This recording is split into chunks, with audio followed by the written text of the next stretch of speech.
What's good, everybody? Hanzo here from San Diego Comic-Con 2024. Here with my man Nino Bunny. Hey, how you doing, brother? Yeah. I'm happy to be here, man. Yeah. We're having fun. We're having a ball. Hell It's been yeah. amazing so far. Yeah, bro. He's an amazing artist and also inspirational. He has this beautiful piece, Self-Care, and he also has a book. And I want him to talk more about his work and what he's done, because I just want y'all to know how much of a special person that Nino Bunny is. Right?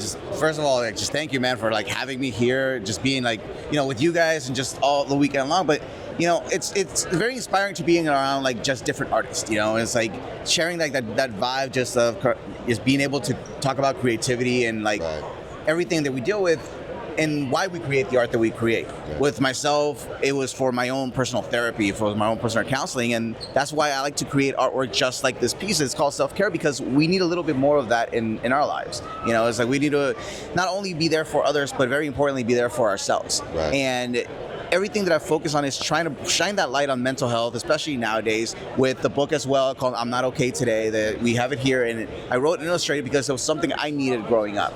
It was something that I needed to hear as a child that unfortunately I didn't, but with the generations coming up, I want to be able to help out. And with kids, especially having my own kids, letting them know that it's okay that not every day is perfect, but just know that there's people there that care and love you.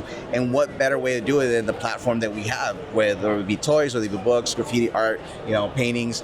This is what we do, and this is how we speak that language in order to share our message. Right. And being able to create, toys and books, it's just a plus to be able to just let people know that they aren't alone. We all struggle with this, but at the end of the day, a little bit of more self-love and self-care, we go a long way. Right. So I always wanted to know what inspired the bunny. The bunny. Right. So I grew up as a kid that just loved 80s and 90s cartoons. So I grew up drawing Bugs Bunny a billion different ways. Living in Southern California, there was always that thing in the 90s where you would draw Bugs Bunny or Taz, but with crisscross clothing backwards. Yeah. So that was my jam. So it was I loved drawing rabbits. So when I started getting older and doing more gallery shows, an older artist was why don't you do a show with one character? Because you do all over the board, you don't really have a message. And I didn't. I was just kind of drawing characters for drawing's sake. And he was try to do something personal. Right. So when I did this show, I want to create this entire show about things that I'm going through, brand new married, having a baby, all the stress, all the anxiety, but I don't want to paint myself. So I wanted to paint this character. I'm what better than a rabbit? So I was because I grew up drawing Bugs Bunny and Roger Rabbit and all that stuff, I'm I want to create a rabbit almost like a little kid in the costume, like a onesie costume, with a mask, just a faceplate mask with 2 holes for eyes, and express how I was feeling through that character. I didn't think anybody was going to care. By the end of the show was sold out.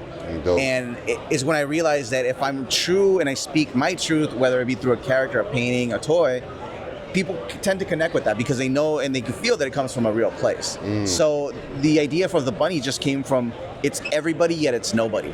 It could be anybody behind the suit, but because we all wear a suit or a mask every moment we go out in the day. We want the world to see us a certain way, so we present ourselves a certain way. But on the inside, we tend to hide a lot of the times who we truly are, what we're dealing with, just so other people don't get upset or just so not to bother others. So that costume was always that mentality behind it, and it was also the safe haven of where he felt he wasn't going to be judged. No, very dope. Now, the other thing that's real dope about Juan, was real special, is he wrote a book. That one. I'm Not Okay Today. To help children as well as adults, deal with, like I said, mental health. So could you please explain more about this amazing project right here? So this book, I wrote it because I grew up writing a lot of poetry, a lot of urban street poetry, and watching shows like Mr. Rogers, especially during the pandemic and when everything was going wrong and everything it felt so angry. I sat down with my kids to watch shows like Mr. Rogers, Sesame Street, Reading Rainbow. And those shows made me happy. And I realized that those messages that to be a decent human being, to be kind, empathetic, loving towards each other and towards others was taught to us at a very young age when we were watching those shows. Right. So watching Mr. Rogers hear the songs that he sings to these kids, very strong to the point, but very simple. And I'm I could probably do that. And I started writing this poem about this idea of this little kid spiraling and not knowing what he was going through. He just wakes up in a funk and out of it. And as a child, you have such a great imagination that you start thinking the worst. It's like, am I broken? Am I weird? Am I strange? There's something wrong with me? Like, how come my friends don't feel the same way that I do? But eventually, his parents come along and let him know that your feelings are important and they do matter, and you're not broken or strange for feeling this way. You're perfectly normal. Like, we go through that all the time. Adults go through that all the time. Right. But just know that there are people that care about you and that love you and they're there for you. So it's something that I wish I would have heard as a child growing up. But, I didn't. I had a lot of struggles with it. And now that I have children, I'm like, I want to let them know that message, that it's perfectly okay that you might not know exactly what you're going through at this moment. But things are going to change. Things are going to be better. Nothing stays forever. And it's perfectly okay not to be okay. So when I wrote the poem, I kind of just saw it in my head. It took about 5 months to illustrate it so it could be perfect the way I saw it in my head. Right. And once it was released, I knew I had something special. And as soon as we did this one, we started working on the Spanish version of it, which is exactly the same. It even rhymes as a poem. Nothing was changed.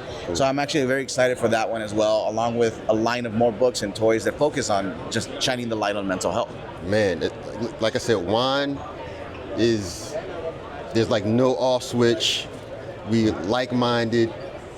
The message of treating people kind and just being kind, the whole Mr. Rogers thing is what I grew up with. So like, I really connect with Juan's message because that's a human message. Yeah, and it's all of our message that a lot of us are too scared or too uncomfortable to express out loud. Hell yeah, hell yeah. And it's like, and it's because of fear. It's because of the fear of being shamed, ignored, or hurt that a lot of people tend to stay quiet. But I think the more that we are kinder towards ourselves, it's going to start reflecting onto everybody else. Yeah, man. So just like I said, Juan is just inspirational. Always feel positive and uplifted after talking to him because he comes from a real place of genuineness. And I'm so glad to be able to connect with Juan and him be here at the LBO booth. But Juan has already been killing it, so make sure you follow at Nino Bunny on Instagram. On Instagram, on Facebook, on TikTok, and on Twitter or X, whatever it's called anymore. I don't know, but I'm all under at Nino Bunny. So, all right. No, I appreciate you, bro. Thank you, brother. Appreciate it. Thanks for your time, brother. One more thing.